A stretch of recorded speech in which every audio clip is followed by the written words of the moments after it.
హిందువుల్ని కొడుతుంటే గల్లీలు సరిపోవు పరిగెట్టడానికి అని చెప్పని వార్నింగ్ ఇచ్చాడు.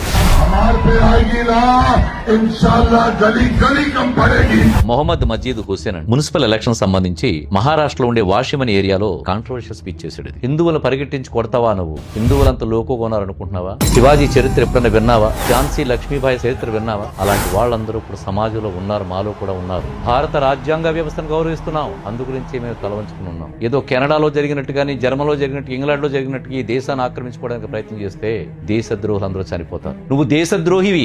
భారతీయులు ఉండే ఇస్లాం కు సంబంధించిన అమాయక ప్రజలను రెచ్చగొడుతున్నావు, అమాయక క్రైస్తవులను రెచ్చగొడుతున్నాడు. నీలాంటి వాడు దేశంలో బ్రతకడానికి అర్హుడు కాదు. నిన్ను దేశం నుంచి వెలివేయాలి. ఎక్కడ వాడివి నువ్వు? నీ తల్లి, నీ తాతమ్మ కూడా హిందువులు. వాడు చెక్ చేసుకుని DNA హిందుత్వం బయటకు వస్తుంది. ఈ వీడియో చూస్తున్న ప్రముఖులు, లాయర్లు, డాక్టర్లు, ఎవరైతే ప్రముఖులైతే ఉన్నారో వారందరికీ వినతి చేస్తున్నాను. దీని మీద లీగల్ యాక్షన్ తీసుకోవడం కోసం నేను అన్ని ప్రయత్నాలు చేస్తున్నాను. ఇక్కడి నుంచి నేను ఆల్రెడీ నాకు తెలిసిన లాయర్స్ పురమాయించాను. దీన్ని ఇంత సులువుగా వదిలిపెట్టకూడదు. ఇంకా చాలా మంది ఉన్నారు. హిందువులకు వార్నింగ్ ఇస్తున్నారు, భారత రాజ్యాంగాన్ని గౌరవించమని చెప్తున్నారు, షరియా చట్టం కావాలని డైరెక్ట్ చెప్తున్నారు. పోలీసు వారు కానీ, ప్రభుత్వాలు కానీ సుముటోగా ఎందుకు తీసుకోరు? దీన్ని దయించి తీసుకోండి. హిందువులు భయపడుతున్నారు. నరేంద్ర మోడీ గారు స్ఫూర్తితో పనిచేస్తున్నాం మేమందరం కూడా. భారతీయ జనతా పార్టీ ఆయన హిందువుల్ని, క్రైస్తవుల్ని, ముస్లింస్ ని ఒకే కంటితో చూస్తూ మన భారతీయులని చెప్తున్నాడు. ఆయన భారతీయ జనతా పార్టీ యొక్క గొప్పతనం అది. మేము అసమర్థులం కాదు, చట్టాన్ని గౌరవిస్తూ మౌనంగా ఉంటున్నాం. మీ కంబాల శ్రీనివాసరావు. భారత్ మాతకు జై. జై శ్రీరామ్.